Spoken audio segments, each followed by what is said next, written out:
सभी का हमारे चैनल पे स्वागत है बच्चों। आज की वीडियो में आपकी मोस्ट डिमांडिंग वीडियो में लेके आ गया हूँ। अगर आप क्लास 12th में हैं, बोर्ड एग्जाम की तैयारी कर रहे हैं, पढ़ तो अब रहे होंगे, लेकिन हार्ड वर्क के साथ साथ स्मार्ट वर्क भी बहुत ज़रूरी है। इस वीडियो में कुछ मैं टॉपिक्स बताने वाला हूँ। इन टॉपिक्स में परिभाषा हो जाएगी, मैकेनिज्म हो जाएगी, क्रियाविधि जिसे हम बोलते हैं। ठीक है, हर प्रकार के जो प्रश्न बोर्ड एग्जाम में जिन टॉपिक पे आते ही आते हैं वो मैं लेके आ गया हूँ। इन टॉपिक्स को आप अच्छे से बना लीजिए, 70 में 70 नंबर आपके पक्के हो जाएंगे केमिस्ट्री में। ठीक है, तो यहाँ हम जो डिस्कस करने वाले हैं वो है महत्वपूर्ण परिभाषाएं, कुछ परीक्षण है, प्रमुख जो नियम है, प्रयोगशाली विधि है, नाम वाली जो अभिक्रियाएं हैं, कुछ अंतर होते हैं और कुछ न्यूमेरिकल्स होते हैं। इन्हीं में से पूरा पेपर बनता है और इनमें क्या क्या इंपॉर्टेंट है वो मैं आपको बताने वाला हूँ, सिखाने वाला हूँ। ठीक है, तो सबसे अगर कुछ परिभाषाओं की बात करें तो ये आप देख सकते हैं, जैसे मोलरता किसे कहते हैं, मोललता किसे कहते हैं, मोल प्रभाज क्या होता है, क्वथनांक में उन्नयन क्या होता है, हिमांक में अवनमन क्या होता है। ठीक है, इन टॉपिक्स पे जो परिभाषा है कि भाई क्या होती है, प्रति प्रसारण किसे कहते हैं, मानक इलेक्ट्रोड विभव क्या होता है, विद्युत रासायनिक सेल किसे कहते हैं, विद्युत रासायनिक श्रेणी किसे कहते हैं, ईंधन सेल किसे कहते हैं। ये कुछ इजी टॉपिक हैं जिन पर डायरेक्ट परिभाषा पूछ दी जाती है। ठीक है, संचारण क्या होता है, अभिक्रिया की दर या वेग ये क्या होता है, वेरी इंपॉर्टेंट है। अभिक्रिया की कोटि किसे कहते हैं, वेरी इंपॉर्टेंट है। अभिक्रिया की आणविकता किसे कहते हैं। ये ऐसे टॉपिक हैं जो कि बहुत आसान है और इन पे क्वेश्चन एग्जाम में आएगा ही आएगा। सक्रियण ऊर्जा किसे कहते हैं, संक्रमण तत्व किसे कहते हैं, आंतरिक संक्रमण तत्व क्या होता है, लेंथेनाइट संकुचन से आप क्या समझते हैं, लिगेंड क्या होता है, उप सहसंयोजकता संख्या किसे कहते हैं। तो ये कुछ परिभाषाएं हैं जो कि आपको अच्छे से तैयार करनी है। ठीक है, परिभाषाओं की बात हमने कर ली है और कुछ देख लेते हैं। जैसे हेलो एल्केन का क्या होता है, इसका वर्गीकरण क्या है, हेलो एल्कोहल क्या होता है, इसका वर्गीकरण, एमीन और एमीन क्या होते हैं, इसका क्या कितने प्रकार होते हैं, इनका वर्गीकरण, कार्बोहाइड्रेट क्या होता है, इनका वर्गीकरण, ग्लूकोज क्या होता है, फ्रक्टोज क्या होता है, सुक्रोज के बारे में, एमिनो अम्ल के बारे में, प्रोटीन के बारे में, एंजाइम के बारे में, विटामिन के बारे में और न्यूक्लिक अम्ल के बारे में आपको अच्छे से तैयार करना पड़ेगा। ठीक है, इन पे इन किसे कहते हैं, कितने प्रकार के होते हैं, क्या क्या चीज़ें इनमें होती है, हर एक चीज़ आपको बनानी पड़ेगी। यहाँ तो हम टॉपिक्स की बात कर रहे हैं, अगर आप बोलोगे तो मैं क्वेश्चन विद एक्सप्लेनेशन बताना स्टार्ट कर दूंगा आप लोगों को। बस वीडियो पे लाइक शेयर रुकनी नहीं चाहिए। ठीक है, अभी आप चैनल पे देख रहे हैं, आपके लिए मैथ फिजिक्स हम करा रहे हैं, अगर आप सपोर्ट करोगे तो केमिस्ट्री भी हम स्टार्ट करवा देंगे। ठीक है, क्योंकि आपको पता है हम 9th 10th 11th 12th सबको पढ़ा रहे हैं। ठीक है, तो थोड़ा मेहनत हमें ज़्यादा करना पड़ रहा है, लेकिन आपका प्यार रहेगा तो हम और मेहनत करने के लिए तैयार हैं। फिर आ जाते हैं परीक्षण की। अगर हम बात करें तो ल्यूकस परीक्षण होता है, फेलिंग विलियन के परीक्षण की बात करें, टॉलिन अभिकर्मक हो गया, मोलिस परीक्षण हो गया, इन पर प्रश्न एग्जाम में आते हैं।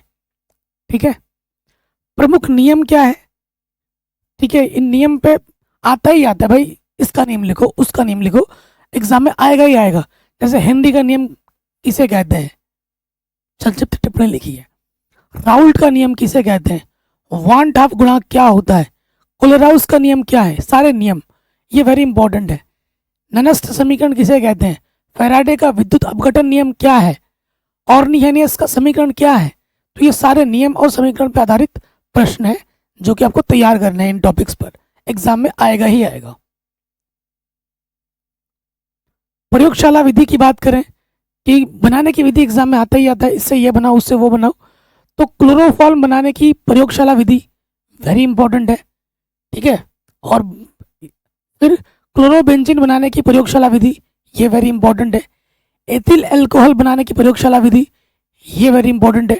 डाई एथिल इथल बनाने की प्रयोगशाला विधि ये वेरी इंपॉर्टेंट है। फॉर्मेल्डिहाइड बनाने की प्रयोगशाला विधि ये वेरी इंपॉर्टेंट है। एसीटोन बनाने की प्रयोगशाला विधि ये वेरी इंपॉर्टेंट है। एथिल एमीन बनाने की प्रयोगशाला विधि ये वेरी इंपॉर्टेंट है। तो प्रयोगशाला विधियों में इनमें से प्रश्न आपको बोर्ड एग्जाम में मिलेगा ही मिलेगा। ठीक है मेरे दोस्त, नोट डाउन कर लिया आपने, आप स्क्रीनशॉट ले सकते हैं। नाम वाली जो अभिक्रियाएं हैं, अभिक्रिया बहुत इंपॉर्टेंट होती है। ये जो चीज आप देख रहे हो ना, आप फ्यूचर में जब बीएससी लेके पढ़ रहे होगे और आपके पास केमिस्ट्री होगी ना, यही सेम चीज आपको दोबारा मिलेगी। तो अगर 11th-12th आप केमिस्ट्री फिजिक्स अच्छे से पढ़ लेते हो ना, तो फ्यूचर में आपको वही चीज दोबारा देखने को मिलती है। कोई नया चीज नहीं आता, कुछ भी नया नहीं आता, सेम चीज आपको दोबारा मिलती है। जैसे वुड्स अभिक्रिया हर साल एग्जाम में आता है, वुड्स फिटिंग अभिक्रिया, ठीक है। उसके बाद कैनिजेरो अभिक्रिया, वेरी वेरी इंपॉर्टेंट है, ठीक है। उसके बाद रीमन टीमन अभिक्रिया, वेरी वेरी इंपॉर्टेंट है। कोल्बे स्मिथ अभिक्रिया, वेरी वेरी इंपॉर्टेंट है। विलियमसन संश्लेषण बहुत इंपॉर्टेंट है। हेलोफॉर्म अभिक्रिया, वेरी वेरी इंपॉर्टेंट है। हुनसीटिकर अभिक्रिया, ये वेरी इंपॉर्टेंट है। फिडल क्राफ्ट अभिक्रिया, ये वेरी इंपॉर्टेंट है। फिटिंग अभिक्रिया, ये इंपॉर्टेंट है। हॉफमान ब्रोमेडाइट अभिक्रिया, ये वेरी इंपॉर्टेंट है। इटॉड अभिक्रिया, वेरी इंपॉर्टेंट है। एमिन क्लिनसीमेशन अपचयन, ये वेरी इंपॉर्टेंट है। कार्बिल एमिन अभिक्रिया, ये वेरी इंपॉर्टेंट है। तो सबसे ज्यादा क्वेश्चन एग्जाम में आता है वो वुड्स अभिक्रिया से आता है, ठीक है। रीमन टीमन अभिक्रिया आ जाती है, कोल्बे आ जाता है, उसके बाद कैनिजेरो बार बार एग्जाम में आ जाता है, ठीक है।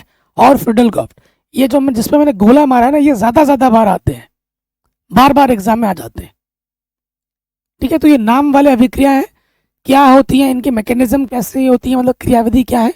रिएक्शन जो होते हैं बच्चों, उनको आपको लिख लिख के याद करना है। अगर आप सोचो रिएक्शन में पढ़ पढ़ के याद करूंगा, तो भाई पढ़ते रहो, तुम दिन भर भी पढ़ोगे ना, तुम कल सुबह तक भूल जाओगे। लेकिन रिएक्शन जो भी अभिक्रिया वाली चीजें हैं, उसको आपको लिख लिख के, अगर आप 2 बार बोल रहे हो तो 10 बार कॉपी में लिखना है।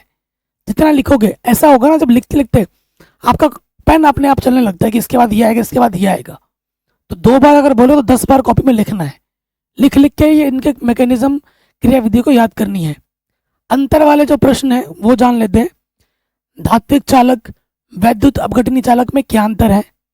अभिक्रिया की कोटि और आणविकता में क्या अंतर है। लेंथेनाइट और एक्टिनाइट में क्या अंतर है। डीएनए आरएनए में क्या अंतर है। ये अंतर वाले जो कुछ प्रश्न हैं जो कि वेरी वेरी इंपॉर्टेंट है और बोर्ड एग्जाम में आते हैं।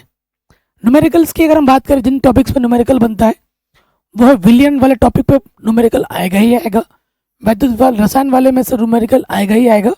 और रासायनिक बल गति में से में आपको न्यूमेरिकल मिलेगा ही मिलेगा, ठीक है। आना ही आना है न्यूमेरिकल। अगर आप बोलोगे तो न्यूमेरिकल्स की मैं अलग से वीडियो भी बना दूंगा, ताकि आपको अच्छी प्रैक्टिस मिले। देखो, जिनके पास बायोलॉजी होती है वो उनके थोड़ा न्यूमेरिकल से डरते हैं, ये मैंने नोटिस किया है। बट मैं ऐसे तरीके से बढ़ाऊंगा कि जिनको मैथ से थोड़ा डर भी लगता है ना, वो भी आराम से बना लेंगे, ठीक है। बस अपना प्यार बनाए रखिएगा। तो इस तरीके से इस वीडियो में मैंने आपको सारी चीज़ें बता दी हैं जो कि बोर्ड एग्जाम में बार बार आती हैं, इंपॉर्टेंट टॉपिक्स। अगर आप प्यार और सपोर्ट बना रखोगे तो chapter wise important 1 shot video लेके आओगे इंपॉर्टेंट क्वेश्चंस के लिए, ठीक है। बस प्यार और सपोर्ट बनाए रखिए। वीडियो को हर जगह शेयर करें, चैनल पर नए तो प्लीज़ सब्सक्राइब करें, और किस टाइप की वीडियो आपको चाहिए कमेंट करके हमें ज़रूर बताएं। जय हिंद।